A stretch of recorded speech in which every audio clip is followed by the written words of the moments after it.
하나님의 말씀은 창세기 8장 13절에서 19절까지 말씀을 봅니다. 600일 첫째 달 곧 그 달 초하룻 날에 땅 위에서 물이 거친지라. 노아가 방주 뚜껑을 제치고 본즉 지면에서 물이 거쳤더니 둘째 달 21일 날에 땅이 말랐더라. 하나님이 노아에게 말씀하여 이르시되 너는 내 아내와 내 아들들과 내 며느리들과 함께 방주에서 나오고 너와 함께한 모든 혈육 있는 생물 곧 새와 가축과 땅에 기는 모든 것을 다 이끌어내라. 이것들이 땅에서 생육하고 땅에서 번성하리라 하시매 노아가 그 아들들과 그의 아내와 그 며느리들과 함께 나왔고 땅 위의 동물 곧 모든 짐승과 모든 기는 것과 모든 새도 그 종류대로 방주에서 나왔더라. 아멘. 오늘은 잘 알다시피 한국의 명절로 구정이라 혹은 설날이라 그렇게 말하는데요. 설날은 뜻을 이미 알지만 다시 한번 새겨보겠습니다. 설날이란 새로운 날이다 라는 말인데요.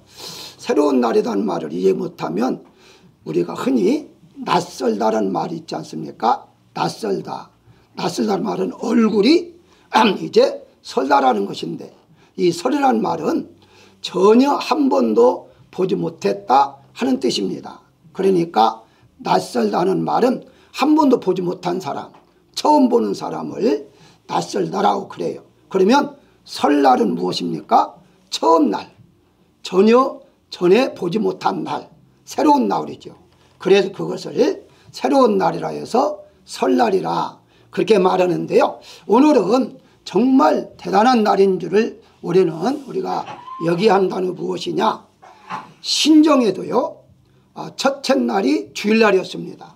그런데 구정도 첫째 날이 주일날입니다. 놀라운 것은요 1월 달에 다 같이 들어있다는 거예요. 이건 아마 여러분들이 평생 동안 몇 번 경험하지 못합니다. 왜냐하면 음력이 자꾸 바꿔지다 보니까 이게 맞추기가 쉽지를 않아요. 그래서 올해 2023년도에는 이 세 가지가 딱 맞아떨어졌기 때문에 오늘은 그래 제목도 설날에도 복을 이라는 제목을 한번 붙여봤습니다. 이미 여러 번 복을 받았지만 또 새로운 구정으로 따지면 오늘이 또 첫날이니까 하나님께서 이 첫날에 우리에게 복을 주시는데 이미 이 첫날에 복을 받은 사람이 많이 있었지만 그중에 하나가 노아입니다. 그래서 노아를 통해서 이 설날에 어떤 복이 임했는가에 대해서 은혜를 나누고자 합니다. 가장 먼저 하나님께서 첫날부터 노아에게 복을 주셨는데요. 본문 13절에 보면 601년 첫째 달 그 달 초하룻 날에 라고 말합니다. 물이 거친 달이 첫째 달이고 그날이 초하룻 날에 여기에 보게 되면요 노아의 나이가 600살에 노아 이제 홍수가 시작하면서 601세가 되는 그 1월 첫째 날에 바로 뚜껑을 제치고 그리고 이제 박을 보았다라고 말하고 있습니다. 여러분 이 홍수를 시작하신 목적이 무엇이죠? 심판하기 위한 것 아닙니까? 자, 심판하기 위한 것인데 언제든지 그냥 예를 들어서 이튿날에 혹은 보름날에 그렇게 문을 열고 밖을 볼 수도 있잖아요. 근데 왜 첫째 날에 하나님께서 뚜껑을 제칠 수 있는 은혜를 주셨는가 하는 겁니다. 창세기 6장 17절에 보게 되면요 내가 홍수를 땅에 일으켜 무릇 생명의 기운이 있는 모든 육체를 천하에서 멸절하리니 땅에 있는 것들이 다 죽으리라 라고 말하고 있습니다. 그런데 7장 1절에 보게 되면 너와 내 온 식구들은 방주에 들어가라 라고 말씀하고 있어요. 뭘 말합니까? 뚜껑을 제치고 밖을 보았다는 말은 이제 살았구나 하는 것이죠. 한마디로 죽음에서 살아남을 피부로 느끼게 했는데 그날이 바로 첫째 날에 느끼겠다. 이것도 하나의 의미가 있다는 것을 볼 수가 있습니다. 그렇다면 왜 하나님께서 노아에게 이런 은혜를 주셨는가? 다시 7장 1절에 보게 되면 내가 내 앞에 의로움을 내가 보았음이라 라고 말하고 있어요.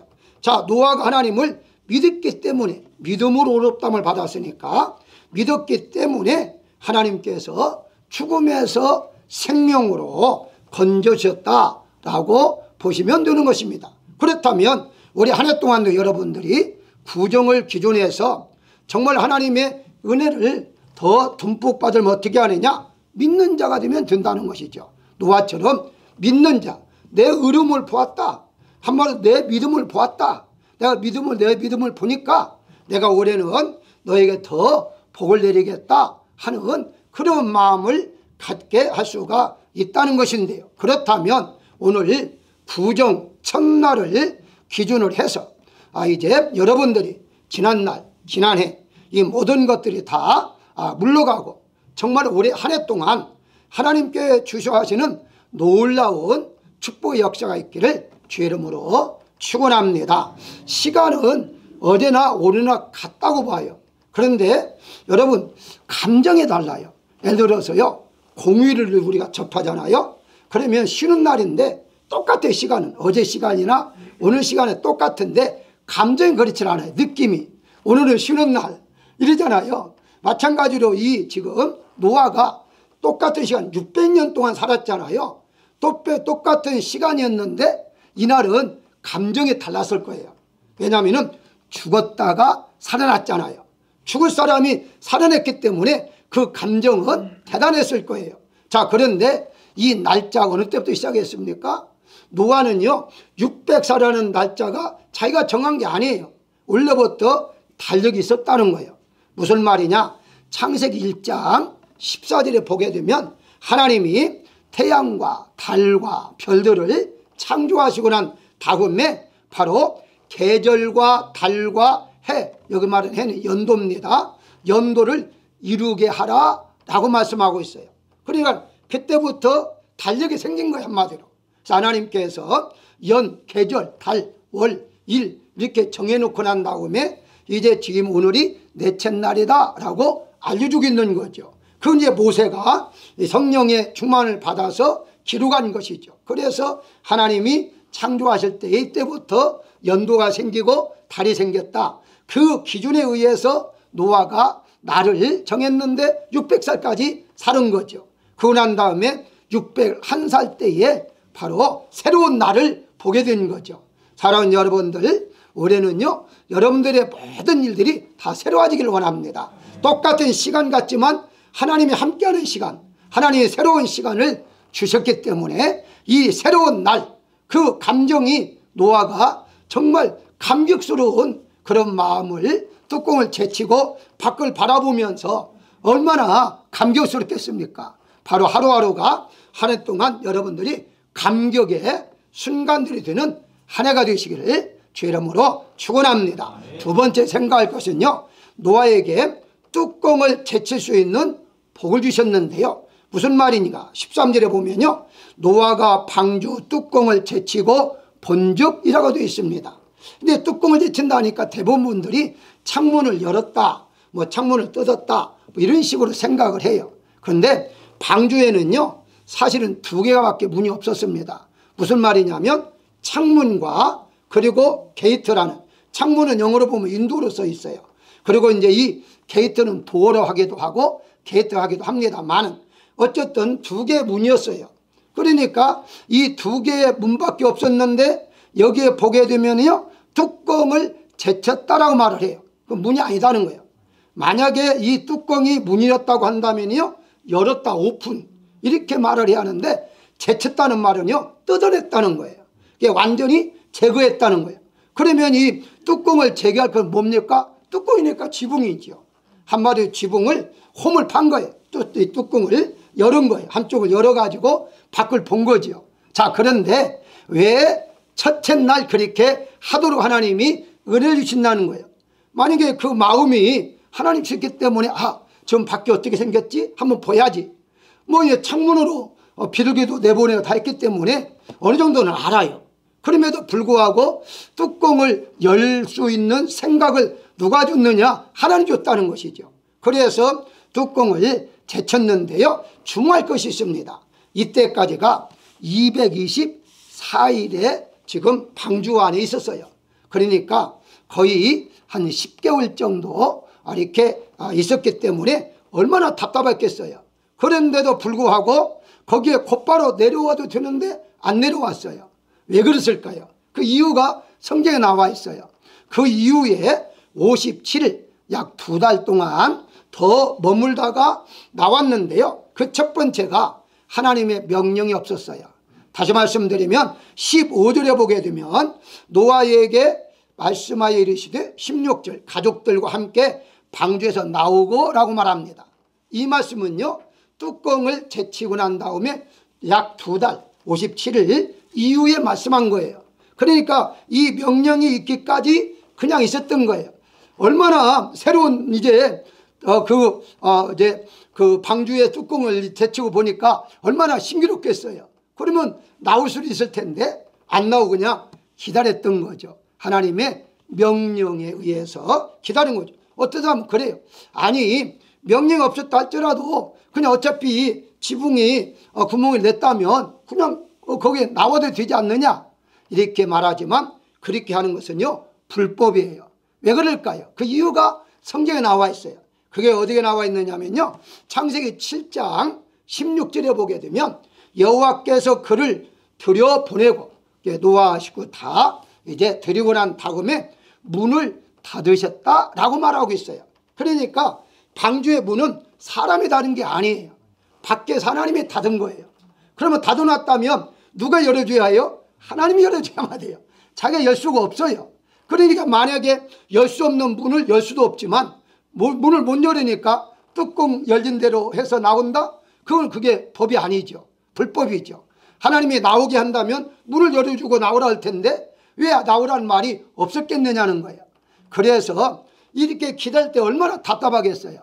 여러분, 여기에서 우리가 한 가지 은혜를 얻어야 하는데요, 우리가 하나님께서 뚜껑을 열었다는 것을, 제쳤다는 것을 뭘 말합니까?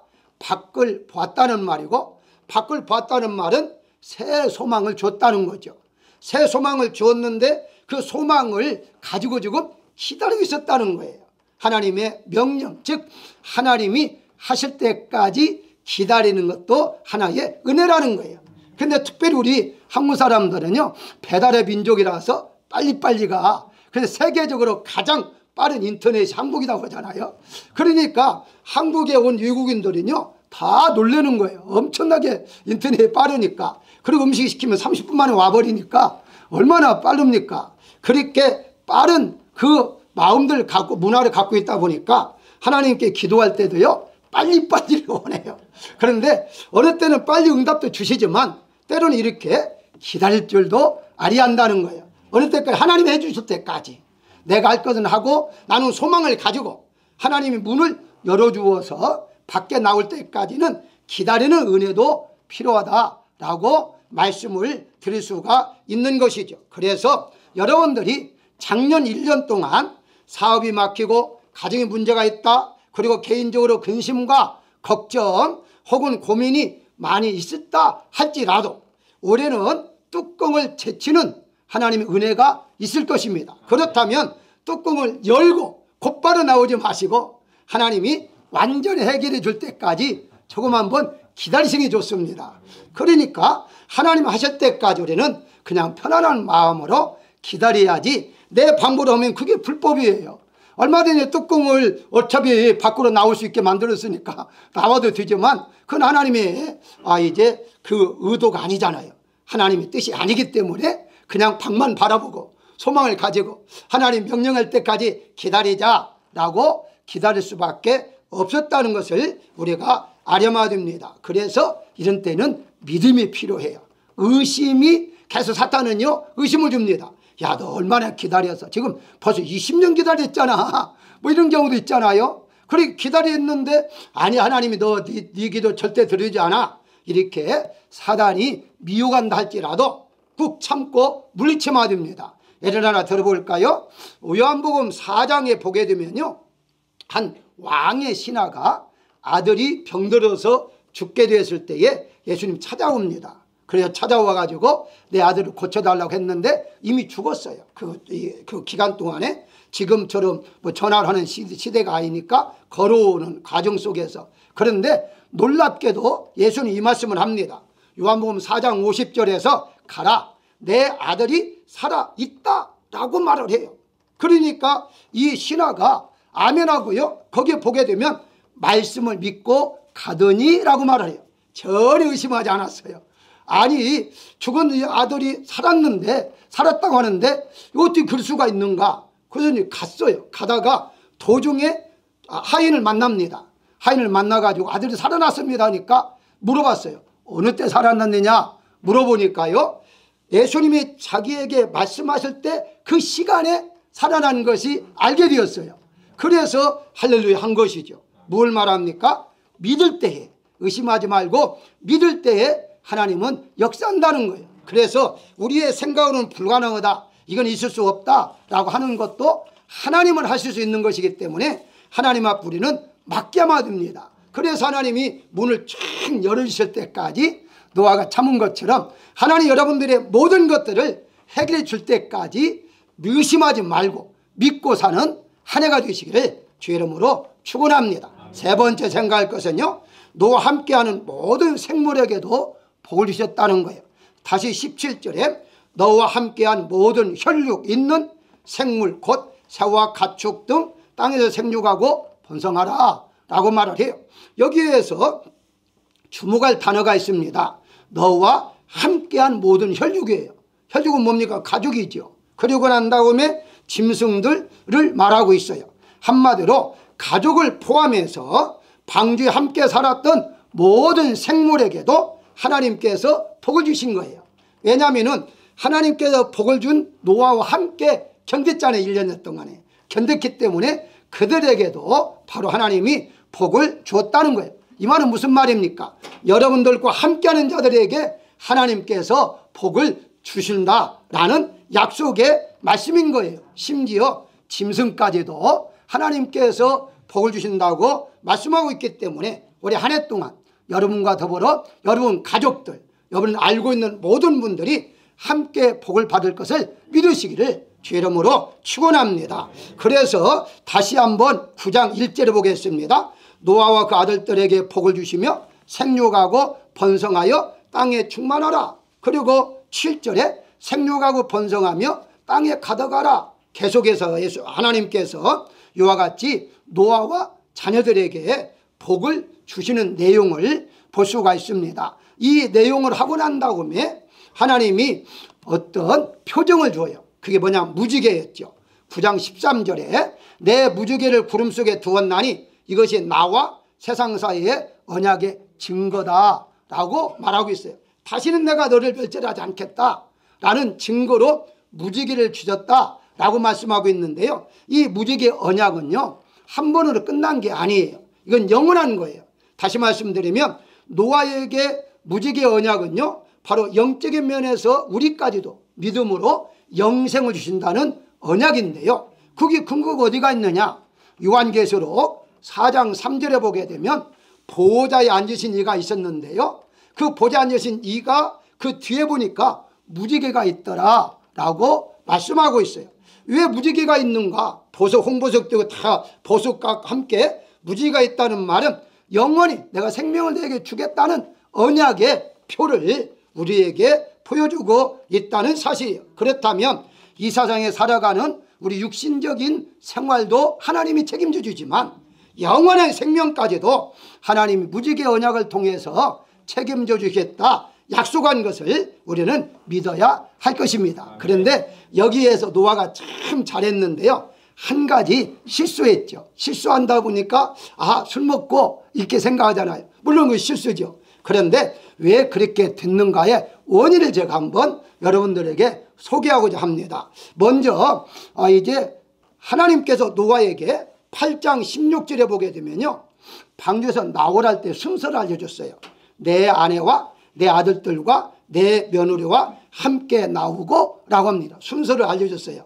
근데 한번 여러분들 성경을 자세히 보실까요? 자세히 보게 되면요, 18절에 노아가 어떻게 나왔느냐, 아들들과 그의 아내와 며느리라는 순서를 바꿔놨어요. 잘 보시면 합니다.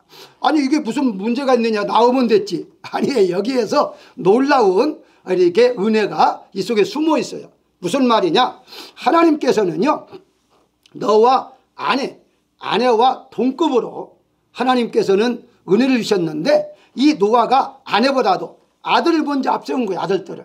그리고 아들들을 먼저 보내고 나오게 하고, 그 다음에 아내, 그 다음에 며느리, 한마디로 남자가 먼저 나오고 여자 뒤에 나오게 이렇게 만든 거예요. 이건 순서가 아니에요. 자, 그러다 보니까 어떤 문제가 생겼습니까? 아들 함, 그리고 가나. 그러니까 함과 가나안에게, 가나안 그 함의 아들에게 저주했다는 것은요, 어떤 사람 그래, 아니 가나안이 아버지가 죄를 범했는데 왜 아들이 저주를 받지? 이런 생각을 하잖아요. 여러분 한번 여기에서 생각해볼 의미가 있어요.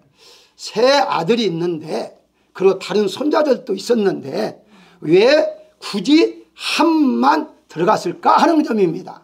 아마 많은 분들이 그걸 생각을 못했을 거예요. 바로 자녀들을 가까이 하다 보니까 술 취해서 잠을 잤을 때에 자녀들이 먼저 방문을 했을 것이고, 방문할 때를 자주 들락거리는 자녀가 누구였을까요? 손자가 있는, 가나안이 있는 함이 자주 아버지에게 가까이 있었다는 거예요. 그러다 보니까 가까이 왔다 갔다 하다 보니까 가장 먼저 발견할 수밖에 없어서 술 취한 것을. 그래서 이것을 말할 수밖에 없었어요. 제가 이 말씀하는 이유가 있습니다. 만약에 아내를 좀 더 가까이 하고 그 다음에 자녀들을 두 번째 했더라면 아내가 항상 옆에 있을 테니까 술 취했다면 덮어줬을 것이고, 아니면 자녀가 온다 할지라도 잠깐 기다려라, 아버지 좀 주무신다, 나중에 오라, 그러면은 이런 사건이 일어날 수가 없습니다. 그런데 거기에 아내가 없었다는 얘기예요. 무슨 말입니까? 한마디로 말하면 남편, 특별히 지금 남편 없는 분들은 세게 안 들어도 관계없습니다. 남편이 있는 분들은요 반드시 자녀보다도 아내를 가까이 하면 돼요. 이게 바로 복받는 비결이에요. 왜냐면요 특별히 이 아내보다도 자녀들, 또 반대로 아내도 남편보다도 자녀를 더 가까이 하는 사람이 있거든요. 심지어 한국 사람들은요 맛있는 거 이렇게 만들어 가지고 남편이 먹으려면 손을 딱 때리면서 애를 줘야지 왜 당신 먹어, 이런 사람이 있다고 하더라고요. 저는 그런 거 못 봤으니까 이제 체험을 못 했는데, 그렇게 하다가 자녀만 오지고지 하다 보니까 나중에 자녀 때문에 엄청난 문제들이 많이 있어요. 성경에 여러분들 보면 너무 많이 나와요. 아내라는 단어 전혀 안 나오잖아요. 왜 그랬을까요? 자녀들을 먼저 이게 좀 가까이 했고, 그 중에 또 손자도 있고 하니까, 가난까지 있고 하니까 그 손자가 예뻐가지고 가까이 하다 보니까 이런 문제가 생길 수밖에 없었다는 거예요. 그래서 특별히 아내나 남편도 같은 말씀이지만 남자들이 아내를 더 가까이 할 이유가 있습니다. 평균적으로 세계적으로요 여자분들이 더 오래 사는 건 아시잖아요. 한 10년, 8년에 10년 더 오래 삽니다. 그 오래 산다면은 남자가 더 먼저 죽는다는 얘기가 되겠죠. 그러면 그때까지 누가 수발합니까? 아내예요. 자녀들이 절대 옆에 그렇게 하지 않습니다. 자녀들은요 돈 있는가 없는가, 아버지가 유언하고 갈 때에 나한테 더 많이 줄까 안 줄까, 이게 더 관심이 많죠. 절대 아버지 빨리 이렇게 건강해야 한다, 이거 없습니다. 그리고 어제 그 아버지가 오랫동안 또 병환이 있다면요 더 그래요. 효자가 있다 할지라도요 아내만치는 못해요. 그렇기 때문에 아내에게 잘해 주시길 바랍니다. 왜냐하면 가까이 있으면요 문제가 전혀 없어요. 그런데 그렇게 하지 않다 보니까 이런 문제까지 생길 수밖에 없었다는 것을 우리가 안다면, 하나님께 원래 그걸 다 아시잖아요. 그래서 하나님이 먼저 너와 아내, 그 다음에 아들들, 며느리 이렇게 말씀을 했는데도 불구하고 먼저 아들들이 먼저 나오게 하고 그 다음에 아내, 그 말은 무슨 말입니까? 순서를 바꿨다는 말은 아내보다도 자녀를 더 사랑했다 그 말 아닙니까? 물론 자녀 사랑해야 해요. 그런데 순서는 아니다는 거예요. 순서는 내 아내, 내 남편이 먼저지 자녀가 아니에요. 자녀들의 말을 들으면 서운할 줄 모르지만 자기들도 결혼할 것 아닙니까? 그러면 결혼하면 또 그 순서대로 하면 되는 것이지 뭐 기분 나쁠 거 하나도 없는 것이고, 어쨌든 올해 한 해 동안 가까이 있는 사람이 누구냐? 남편과 아내다는 것을 분명히 기억하시고 서로서로 잘해주면서 하나님 주시는 은혜 안에서 축복된 한 해가 되시기를 주 이름으로 축원합니다. 마지막으로 노아에게 제사를 드릴 수 있는 복을 주셨다는 거예요. 20절에 보게 되면 노아가 여호와께 제단을 쌓고 라고 말합니다. 이 제단을 쌓는 건요 첫날은 아니에요. 왜냐하면 57일이 후에 이제 나왔기 때문에 첫날은 아니에요. 그렇지만은 의미가 있는 건 무엇이냐면 나오자마자 가장 먼저 한 일이 제단, 다시 말씀드리면 예배를 드렸다는 거예요. 가장 먼저 한 일이. 그러니까 하나님 앞에 예배 드리는 것이 뭐냐? 첫 번째라는 것이죠. 그런데 여기 한번 보게 되면요 21절에 여호와께서 향기를 받으시고 다시는 모든 생물을 멸하지 아니하리라 라고 말씀해요.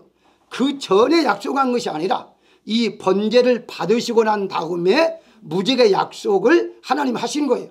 그 향기를 받으심으로 말미암아 하나님이 이런 약속을 하셨는데, 다른 말로 표현하면요 하나님의 마음을 감동시킨 게 무엇이냐? 그게 바로 예배라는 거예요. 예배 드릴 때 하나님이 가장 기뻐한다는 거예요. 제사 드릴 때에. 그런데 오늘날에 있어서 과거의 제사가 오늘날의 예배인데 여기에 보게 되면 다시 번제라고 말을 해요.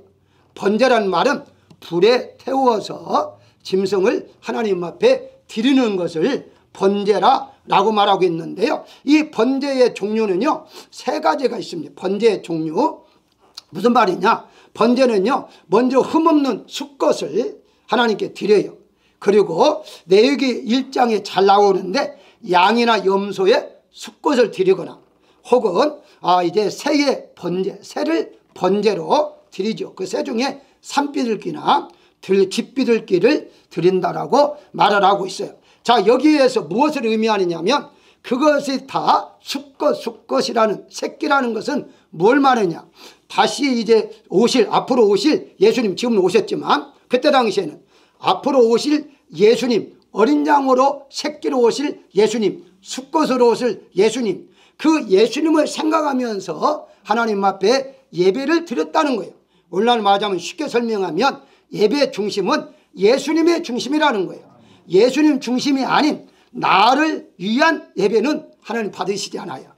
내 마음속에 예수님으로 충만해서 예수님 주시는 은혜에 충만해서 하나님 앞에 이 예배를 받으시옵소서, 하나님 영광을 돌립니다, 이런 마음을 가지고 예배를 드려야지 나를 위한 예배는 하나님 기뻐하지 않는다는 사실을 우리가 알아야 됩니다. 그게 바로 예수님이 내 마음속에 있느냐 없느냐.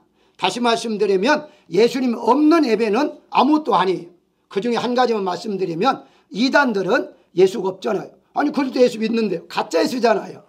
가짜 예수이기 때문에 이단들이 드리는 예배 하나님 받지를 않아요.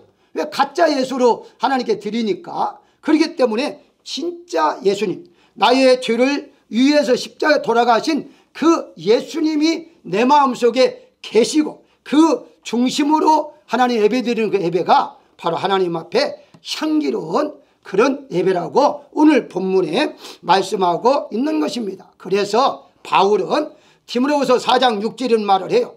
전제와 같이 내가 벌써 부어지고라는 전제라는 단어를 사용해요. 여러분 전제 잘 아시잖아요. 전제라는 말은 하나님께 드릴 때에 말하자면 소를 잡으면요 먼저 고기를 드리고 고기를 이제 태워서 드리든지 삶아서 드립니다.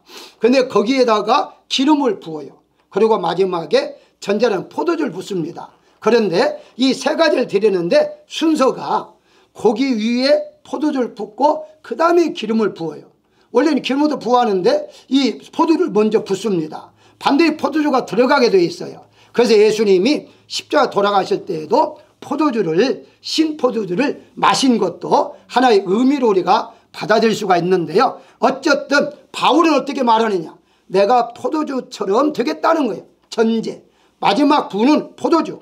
그러니까 내 몸을 하나님 앞에 헌신하겠다는 의미로서 전제와 같이라고 말합니다. 네, 놀라운 구절이 있어요. 그게 바로 로마서 12장 1절에 너희 몸을 하나님 기뻐하시는 거룩한 산제사로 드리라 라고 말씀하시는데, 빌립보서 2장 17절에서 만일 너희 믿음의 제물과 섬김 위에 내가 나를 전제로 드릴지라도 나는 기뻐하노라 라고 말을 해요.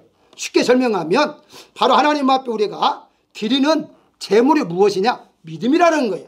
믿음의 제물.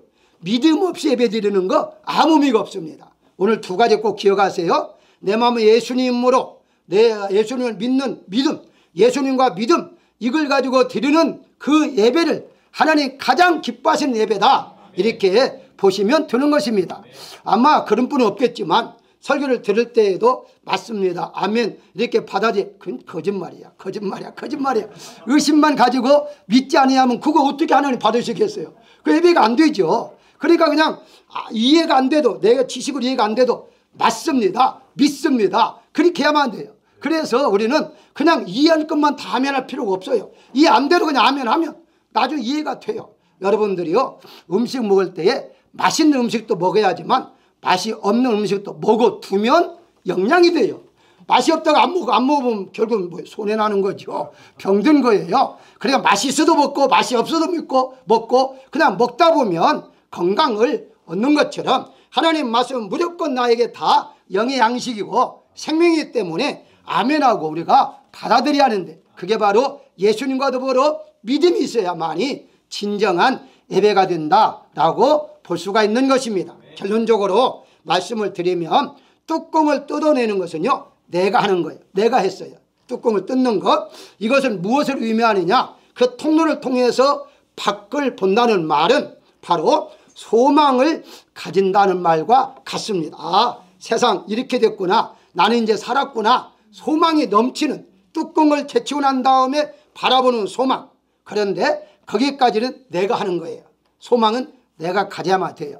그런데 중요한 것은요, 그 소망을 이루어주시는 분, 방주의 문을 열어주신 분은 하나님이십니다. 그렇기 때문에 하나님 앞에 우리는 소망을 많이 가지면, 하나님께서 예를 들어 10개 가졌다 그러면 미안해서 하나를 들어주게 된다고 가정하면 100개를 가지면 2개는 들어줄 거 아닙니까? 확률적으로 볼 때에 어쨌든 우리가 소망이 나는 전혀 없는 대로 한 사람보다도 소망을 가지고 사는 자에게 하나님께서 그 소망을 이루어준다는 사실을 볼 수가 있습니다. 그렇습니다. 사랑하는 여러분, 우리 한 해 동안 하나님께서 이미 복을 주셨지만 또한 준비된 복도 우리가 받아 누려야 하는데, 그러기 위해서는 소망을 가지고 57일을 그 안에서 견뎌낸 것처럼 우리는 소망을 가지고서 이루어질 때까지, 그게 2달 되든지 1년이 되든지 그 소망이 이루어지면 또 다른 소망을 가지고 계속해서 소망 가운데 속에 우리가 살아가는 것이 하나님 앞에 받는 은혜라고 볼 수가 있습니다. 우리 한 해 동안 방주의 문이 활짝 열려지는 역사가 있기를 주의 이름으로 축원합니다.